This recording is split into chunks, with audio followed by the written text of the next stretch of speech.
Hello friends, welcome to southern food five channel. இன்றைக்கி என்னென்ன ஸ்பெஷல்னு பார்க்கலாம். இன்றைக்கி சாதம் ரெடி ஆகிட்டே இருக்குது. இன்னும் ரெடி ஆகலை, டைம் ஆகிடுச்சு. ஸோ ரெடி ஆகிட்டுருக்கு. இன்றைக்கி ஸ்பெஷல் பார்த்தோன்னா கருணக்கிழங்கு புளிக்குழம்பு. ஸோ கருணக்கிழங்கு மூலத்துக்கு நல்லது. அது போட்டுட்டு புளிக்குழம்புங்க. வாரத்தில் எல்லா காய்கறிகளையும் சேர்க்கணும். மறக்காமல் கிழங்கு வகைகளையும் சேர்க்கணும். அதுக்கப்புறமா இன்றைக்கி பாயில்டு எக் நம்ம போடலை, இப்போ தான் போட்டிருக்கோம். ஸோ பாயில்டு எக்கு, அப்புறம் ஃபுல் மீல்ஸ்னால ரசம் இருக்கும். பார்த்தீங்களா, நல்லா இருக்குங்களா?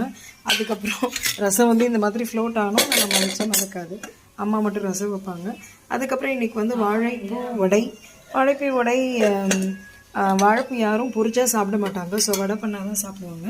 இது தவிர நம்ம அவரைக்காய். ஸோ அவரைக்காய் பொரியல். அதுக்கப்புறம் ஸ்நாக்ஸுக்கு பாசி பயிருங்க வேக வச்சுருக்கோம். உங்களுக்கு பிடிச்சிருக்குன்னு நினைக்கிறேன். மறக்காமல் சப்ஸ்கிரைப் பண்ணுங்கள், ஃபாலோ பண்ணுங்கள்.